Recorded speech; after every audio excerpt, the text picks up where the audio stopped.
AI systems are different. They learn, they evolve, they behave probabilistically. Testing them requires a new level of expertise. The ISTQB Certified Tester. AI testing certification focuses exclusively on validating AI-based systems, from data quality and model behavior to bias, robustness, and lifecycle risks. Structured around the machine learning lifecycle, CTAI equips professionals to assess trust, reliability, and safety in AI solutions. As AI adoption accelerates, quality assurance must evolve with it. For those ready to test beyond traditional software, AI testing begins here. Discover the ISTQB CTAI certification.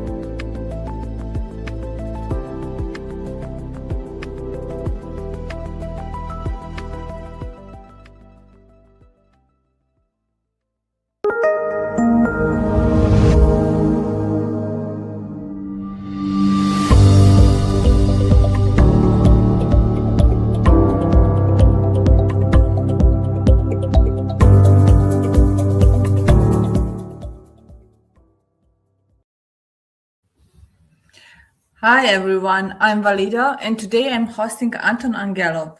He's a well-known expert in the global QA community, co-founder of Automate the Planet, creator of the Bellatrix framework, and author of several best-selling books on test automation. In his talk, Anton takes a hard look at how we think about quality.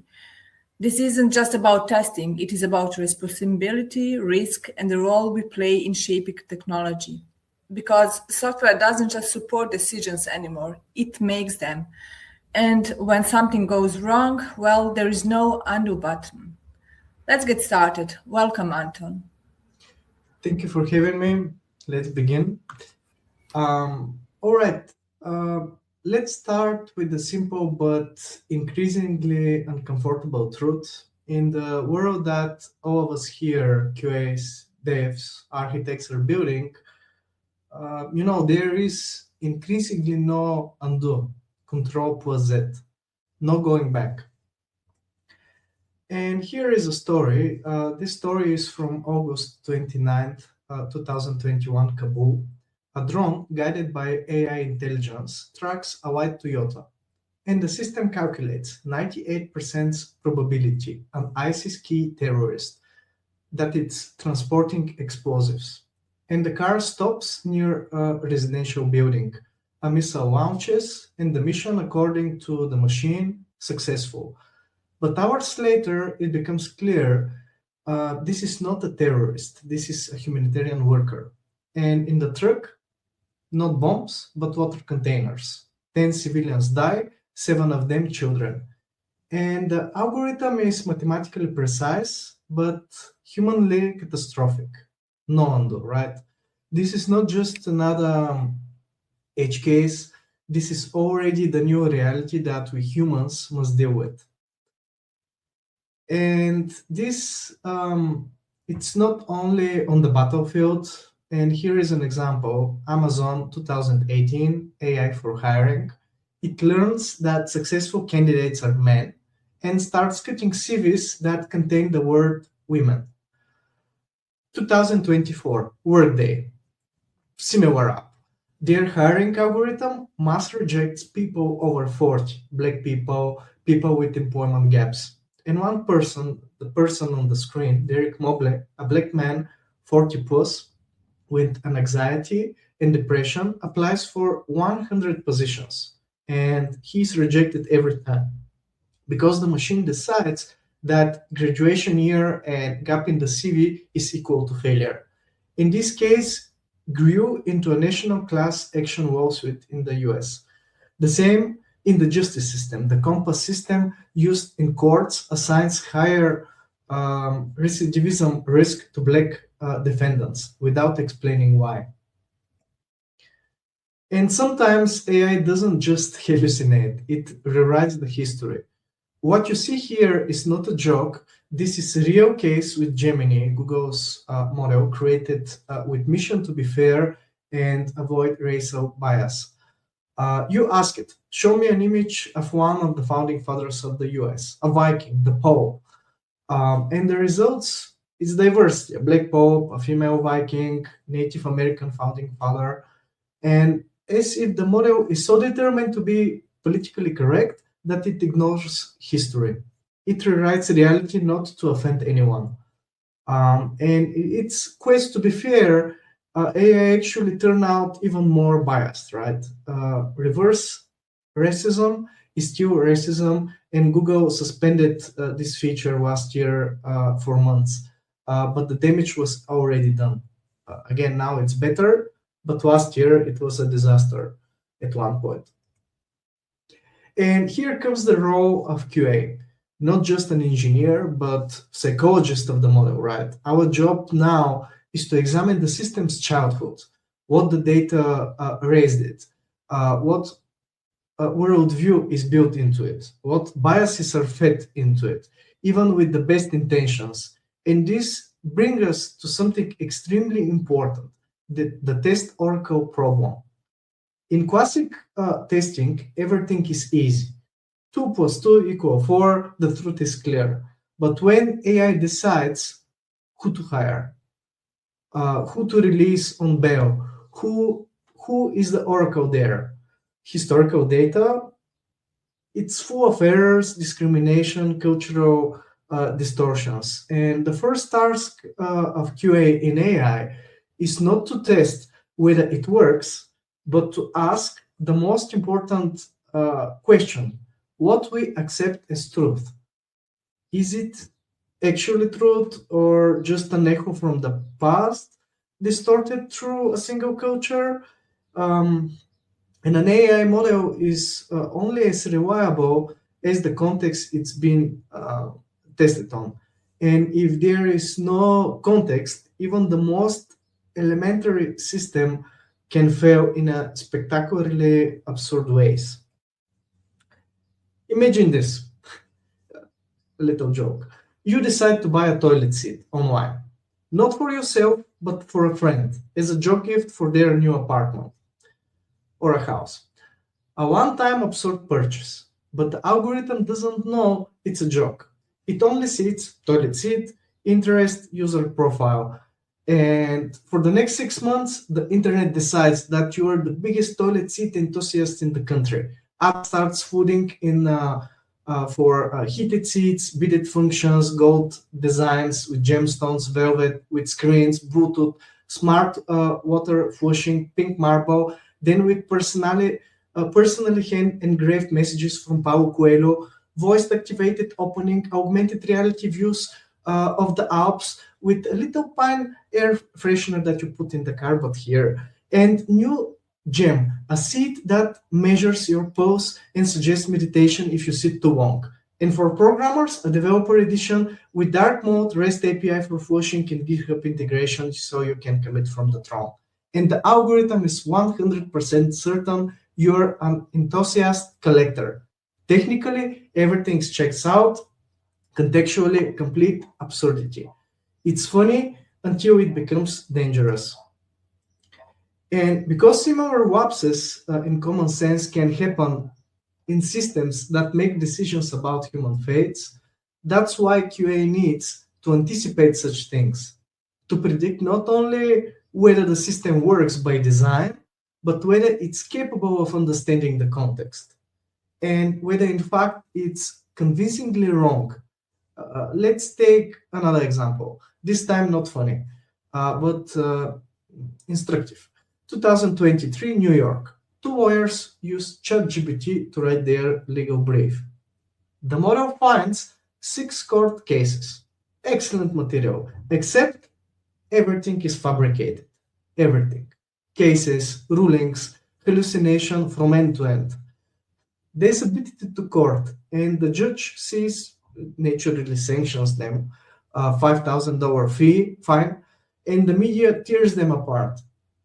The lawyers had one job, to verify the facts. A QA role they clearly failed. So far, we have been talking about the harms of lacking context.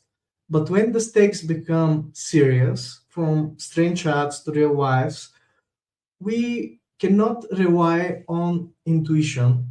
alone. We need tools, QA weapons, right? Weapon number one is metrics. And here we come to one of the most important aspects of AI testing, evaluation model performance. And we're not talking about performance in the web page sense, not load times.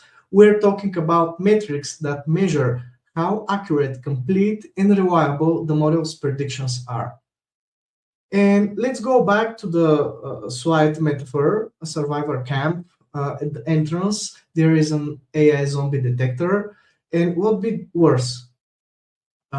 Mistakenly sending away 10 living people to fend for themselves among the zombies, or letting one zombie in to infect the entire camp. This is dilemma leads us to the first two metrics. Precision. All of those AI marked as zombies, how many are actually zombies? If you're operating a drone that fires missiles, you want high precision because you don't want to hit an innocent person. If AI says this is dangerous person, it better be sure. Then we have recall. This is called sensitivity. Of all real zombies, how many did it catch? If we have an AI detecting tumors, we want high recall because we don't want to miss a single sick person. Better to have false diagnosis than to miss people with real tumors, right?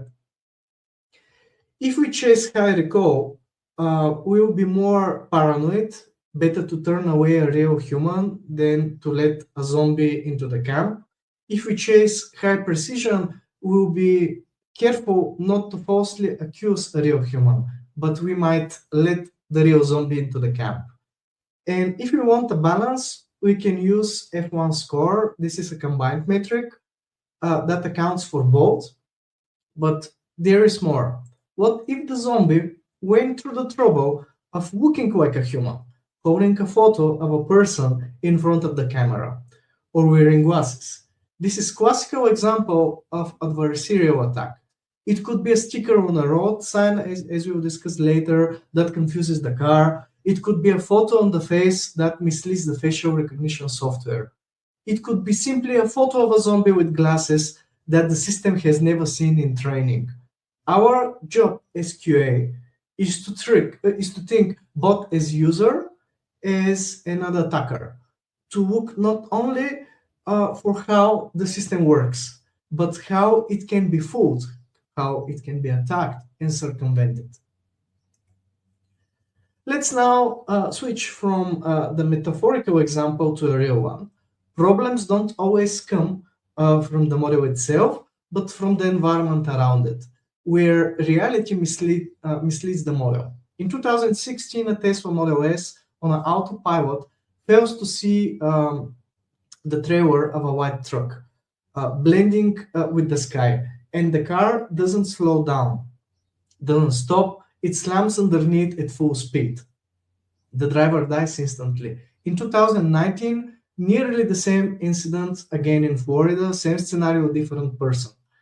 There are more recent examples, but with commercial companies, usually this stuff they're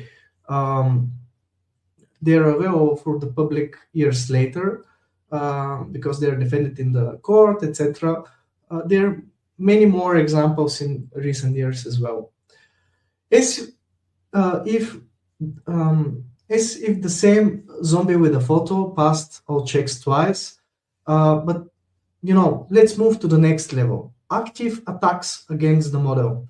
Researchers in the US proved they can fool a self-driving car's computer vision with something completely ordinary, a few stickers. Put 3 stickers on a stop sign, and the car recognizes it at speed limit 45 miles. Or stick 3 dots on the lane markings, the Tesla starts thinking it needs to make a sharp turn straight into the oncoming traffic.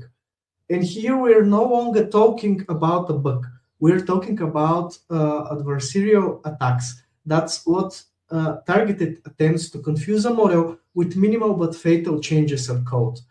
And from here on, we'll look at 4 specific weapons that QA engineers can use when testing AI systems.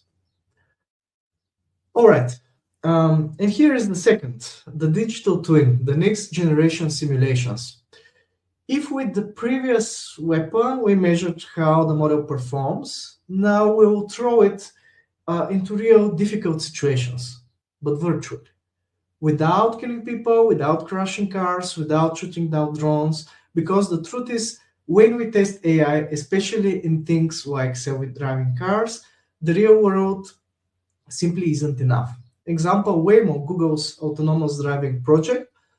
On real world roads, they have covered about 20 million kilometers. Sounds like a lot, right? According to Rand Corporation study 2021, approximately 17.7 billion kilometers are needed to demonstrate with 95% confidence that autonomous vehicles reduce fatal crashes by at least 20% compared to human driving. This means that with a fleet of 100 autonomous vehicles operating 24 hours a day at an average speed of 40 kilometers per hour, it will take 518 years to gather enough data. Can you imagine 500 years? In about 7 years, from 2016 to 2023, they covered that many kilometers in simulation. NVIDIA created Omniverse. This is a platform where you can simulate a 3D environment with photorealism, physics, and AI in real time. For example, BMW uses Omniverse to simulate their entire factory, including where people will walk, how robots will move, and how quickly each car will be assembled. Mercedes simulates autonomous cars in urban conditions with Omniverse and integrates the results directly into their test infrastructure. And in Singapore, they created a digital twin of the entire country. They plan traffic, respond to disasters, test what will happen if there's flooding in the center, everything in simulation. All right, so far we have simulated triggered crashes, watch white trucks, and malicious stickers, but what do we do when we simply have too many things to test? Take an autonomous vehicle. It moves through chaos. The weather can be sunny, rainy, foggy, night, snow. The road can be urban, rural, dirt. On the side, a driver cutting through the emergency lane, a pedestrian with the headphones, a kid on electric scooter, or all of it at once. Not to mention the car itself. It has 20 plus sensors, each with the chance of failing. The number of all combinations exceeds the numbers of atoms in the universe. Full exhaustive testing is absolutely impossible. And studies show that most bugs, approximately 70 to 90%, are caused by iterations between just one or two factors. Much more rarely are specific combinations of 3 or more conditions needed simultaneously. That's why we can use pairwise testing. If we select small set of tests so that every possible pair of factors meet at least once, we will catch the majority of the bugs. Statistics confirm it. 70 to 90% of defects can be caught with combinations of two variables. Example, rain plus headlight reflections, then the camera gets confused. Or fog plus damaged infrared sensor fails to detect pedestrian. And NIST has established that with such techniques, the same coverage exhaustive testing can be achieved, but with 20 to 700 times fewer tests. So far, we have simulated combined triggered crashes, but what do we do when we don't even know what the correct answer should be? When there is no clear oracle. This is where we can use our next weapon. It's called metamorphic testing. Metamorphic tests don't look for an absolute correct answer. They check the logical consistency of the model. Instead of asking what should the results be, we ask, if I slightly change the input in a predictable way, how should the outcome change?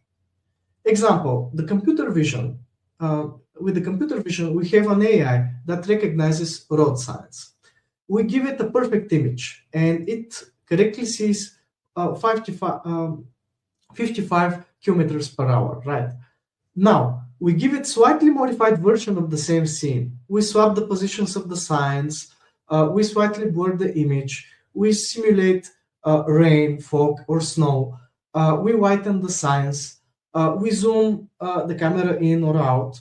To the human eye, all of the images are practically identical. The sign is the same. And if the AI suddenly decides it now sees 40 or stop, we have an invariance problem. This is the essence of the metamorphic testing, whether the model's behavior remains reasonable under small but meaningful changes to the input. When we have a new AI model, the question isn't simply, is it more accurate? The real question is, does it behave better in the real world, in critical situations, with real data, in predictable chaos? And here comes our fifth weapon, comparative testing. Most commonly, maybe you have heard A/B tests. We run two models in parallel, comparing their reactions under identical conditions. OpenAI, before releasing GPT-4 or 5, compared against 4 and 3 on hundreds of tasks: math, programming, logic, general behavior, general knowledge, to see real progress. Shadow mode, the new model doesn't control directly, but as a shadow, monitors how it would react to every situation without taking control. For example, Tesla uses shadow mode constantly. When they have a new version of the autopilot, say Model B, they run it in parallel with the working one, say Model A. B observes but doesn't touch. Then we compare, did A react better to a sudden cycling? Would B have made an error on confusing lane markings? Who handles rain, fog, an aggressive driver ahead better? Only if B proves to be statistically safer than A, only then does it go into production. This comparison gives us confidence. Without them, every new version of the AI is a roulette. The smarter AI models become, the more insane scenarios we need to imagine. In 2025, the last year, Anthropic announced that their new Claude 4 Opus model almost became a recipe book for biological weapons. Even right now, their new model is not released yet because it can hack everything almost. It's so good. So this previous model, it was so good at combining knowledge that even an amateur bioterrorist could use it as a personal advisor. And that's why the model is now released, and it was released with pathogen safety layers enabled. Right now, as I said, their new model, Mythos, it has same problem but with security. And this is exactly what red teaming is, a hybrid role between QA and hacker, thinking like a malicious actor. What is the worst way this AI can be used? How can it be circumvented, manipulated, or exploited? All these techniques that we have reviewed so far, from metrics and simulations through combinatorial and metamorphic testing, QA is stepping out of its usual framework. Yes, they're considerable difficulties in the industry right now. There is contraction, but it's clear that the profession is transforming significantly. We need to fight with new challenges, new tools, new responsibilities. In a sense, QA is going through its renaissance, maybe. A friend of mine last year would say that we're all testers now. If we're building AI systems that make decisions with real consequences, we cannot just leave them to run on their own. The role of QA engineer today is not just to ask, does it work? Increasingly, we need to ask, on what data did we base this decision? Are there parties disproportionately benefited or harmed by this behavior? What happens in the worst case scenario, and who would suffer from it? Or can we even explain what's happening inside the model? These are the questions we need to raise at the project level. Even if we cannot provide all the answers ourselves, it's important that we are the people who put the topic on the table in time, especially when we're talking about high-risk AI systems. From 2025, the first European regulation on artificial intelligence is gradually adopted in phases, the EU AI Act.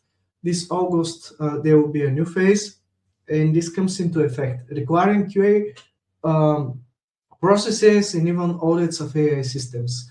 Our profession is becoming increasingly crucial, not only technologically, but also morally. And in my opinion, that's good news. Everything so far may sound quite dramatic, but let's be clear, AI is neither magic nor a monster. It's a tool, an extremely powerful one, and therefore it demands serious treatment. The truth is that there are already real benefits. AI helps with early diagnosis of rare diseases, but this works only because some QA team insisted on including sufficient diverse data, so the model doesn't miss patients with different skin colors. Or another example, systems that help agencies detect human traffic. AI detects suspicious ads online, but only because people with expertise taught it in the nuances. Code words, hidden emojis, repeating patterns. Without the human effort, it wouldn't have known what to look for. That it's also our role to be that friend standing at the edge of the rooftop, grabbing someone by the collar before they topple over, blinded by the perfect selfie. Because in real life, there is no undo button. This talk was not meant to give you all the answers, and that's deliberate. The more valuable outcome is if it made you leave with better questions. Everything we reviewed is actually an explanation of the title, no Ctrl+Z or undo in real life. That's why testing is the last barrier. In this context, QA is not just a profession. QA is the role that ensures humanity stays in the equation. Thank you.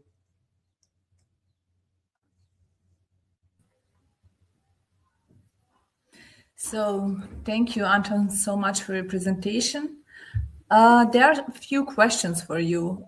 And the first one is, if there is no Ctrl+Z, where in your own organization do you think AI is making decisions today that you cannot reverse, and who is the QA for those decisions? Interesting one. Yeah. Honestly, more and more we are using AI for writing, building tools, generating high-quality automated tests. Even entire websites are now written with AI assistants in our company. From this point, that's still reversible. And we keep manual options as a backup, though I don't really see why we would go back. But everything is happening much faster now. And for most of these AI-generated tools, instead of coding them myself, I now need to test them extensively. And that's the real shift. The QA effort hasn't disappeared. It has just moved from writing the code to validating what the machine wrote. So the questions for everyone in this room is, who is in your organization is doing that validation today? That's what I think. Good, thank you. The second question, we're entering an era where AI writes the code, correct? AI writes the tests for the code and AI reviews the pull requests. At what point in this loop does a human actually verify that the system does what we wanted and not just what the model predicted we wanted? This is something I think about a lot because I see happening in my own work. When the same model writes the code, then writes the test for that code, and then another agent reviews the pull request, you are getting 3 independent checks. You're getting the same opinion 3 times in a row, just dressed differently. The test passed, the review is approved, the pipeline is green, and the bug is still there. So in my view, the human checkpoint can't be in the end of the loop anymore. By then everything already works fine. It has to move earlier at the requirements, at the design, at the designing what we see, what we even accept as a correct answer. That's the test Oracle problem all over again, just at a new layer. That's what I think. Good, thank you. I think we answered the question. Wow, this one I like very much. The EU AI Act is no longer a future thing. By August this year, the high-risk AI rules are already in force across the EU. Are we as a profession actually ready for what that means in practice, or are we about to find out that compliance was a QA responsibility nobody warned us about? Honestly, I don't think most teams are ready. And I say this without judgment because I see it everywhere I consult. Most organizations still treat AI testing as we run the prompt and the answer will fine. But what the act is actually asking for: documented evaluation, bias audits, post-market monitoring, human oversight. These are not new disciplines. These are QA disciplines wearing a legal hat. And here is the thing I keep telling: the people who start doing metamorphic testing, red teaming, proper model evaluation, everything we discussed in the talk, but they start doing now as part of their normal QA work, they're the ones who will be, running the audits the next few years. The ones who wait until the regulator knocks they will be in a problem. So in a way, this act is the best thing probably that happened to our profession and industry, and it just doesn't feel that way yet. Yeah. True. Thank you very much for to anyone who asked this question. And if I may, I would like to share for anyone who is interested, and I think that everyone should be interested in this. Please take a look on A4Q AI compliance certification and syllabus. You might find many answers on this and similar questions. Okay, Anton, I don't see any more questions. I think there is no more questions at this point. I just really want to thank you for your presentation and for the talk, for pushing us to think more critically about the role and our responsibility in quality. But we are not done yet. The A4Q Testing Summit brings together leading voices from around the world to share practical insights on modern testing, automation, and quality in an increasingly AI-driven software landscape. So more presentations are coming up today and even more sessions tomorrow as part of A4Q Testing Summit. So stay aware, stay curious, and stay with us. Thank you. Thank you.